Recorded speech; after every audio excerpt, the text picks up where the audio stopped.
babaeng hero na ito na katulad ni Hui ay may dala ring pana at palaso na kanya ring ginagamit sa pakikipaglaban.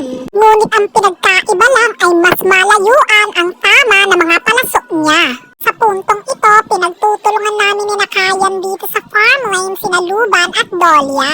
Dahil pinagtutulungan nila kaming dalawa ay pwes pagtutulungan din namin silang dalawa. Patuloy ko lang pinapakain ng mga palaso tong dalawang to hanggang sa masira ang kanilang pagmumuka.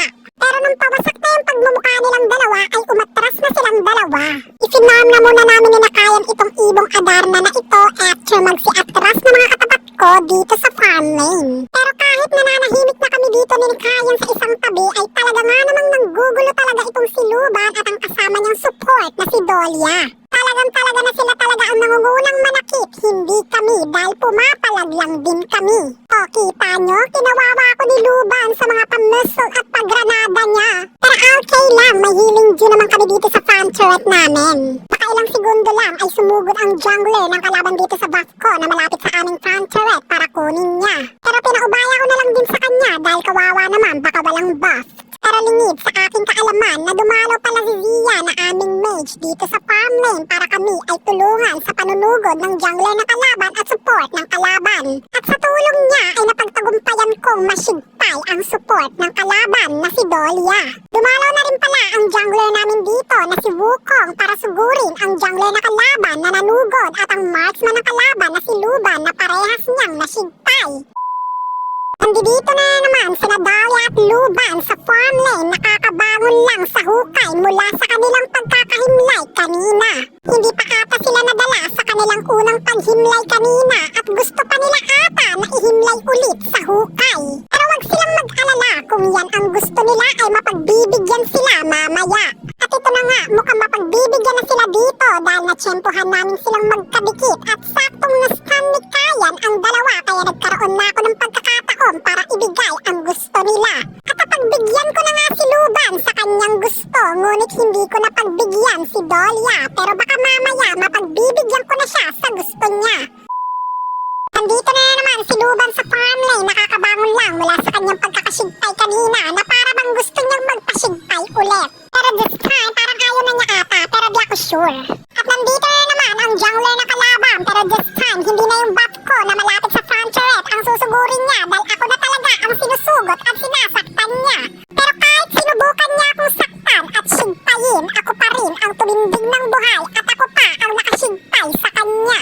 Pinalikan namin ni Nakayan si Luban at kinatsakat-tsa ko siya ng mga palaso at sakto na na-stun siya ni Kayan kaya mas lalo ko siyang nakatsa ng mga palaso ng todo.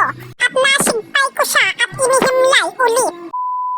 Dumalaw na muna kami rito ni Nakayan para makatulong sa nangyayaring labanan. Nag-amok ang fire ng kalaban dito na si Sunse na agad naman namin pinagtulungan kasama ng aking mga kakampi dahil inuna niya na rin atakihin ang mage namin na si Zia at sinunod niyang atakihin ang support namin na si Kayan. Sa kabutihang palad, nasigpay siya ng aming fire na si Charlotta. At walang nasigpay na kakampi sa pang-aamok ni Sunse kanina.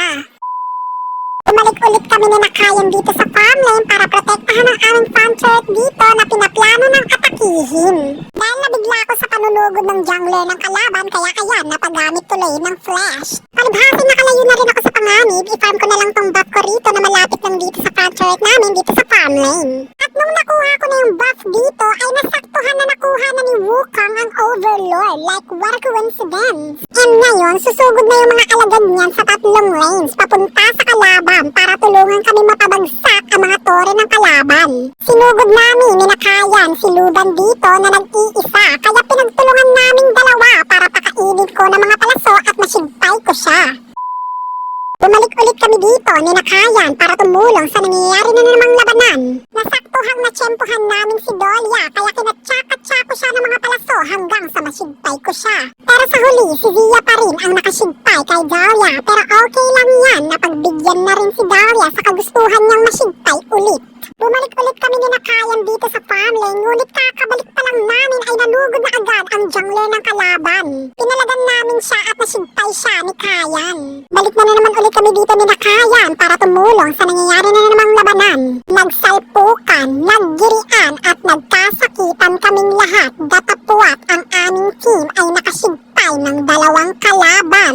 Walang hiyang winasak ni Luban ang front turret namin dito sa farm lane, kaya ang naging kapalit ng ginawa niya ay pinagtulungan namin siya ni Kayan at sinigpay ko siya. Plinano kong wasakin na rin ang front turret niya sa farm lane, pero bago ko muna gawin yon ay kukunin ko na muna tong tyrant na ito at mag-clear muna ng mga minions ng mas lumakas ako. Nung nakuha ko na yung tyrant ay nag-proceed muna akong kunin yung buff ko rito bago ako mag-clear ng minions. And nung nakuha ko na yung buff ko doon ay nag-clear na ako ng minions dito.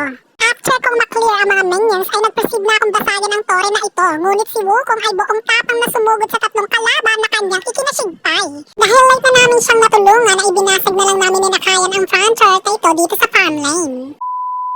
Bumalik na naman ulit kami dito sa mill lane dahil susugurin namin ang tatlong mga kalaban na ito. Nasigpay ko ang mage ng kalaban na si My Lady at nasigpay naman ni Zia si Sunse. Sa puntong ito ay natsyempohan namin si Luban dito at siya'y aking na-last shot gamit ang isang palason na ikinasigpay niya. Si My Lady naman ay masyadong lumalim sa amin kaya agad ko siyang kinatsak-atsa ng mga palason na ikinasigpay din niya. Habang naghihintay kami ng tiyempo rito ay bigla akong sinunggaban ng jungler ng kalaban. Akala niya ata ay masisigpay niya ako pero ang totoo ay kabaliktaran lang pala. Nabasag na namin ang inhibitor turret ng kalaban at nakapasok na rin kami sa teritoryo nila. Sinubukan pa kaming pigilan ni Sun Se ngunit nasigpay ko siya. Crystal Lock! Hey! Crystal Lock! Hey!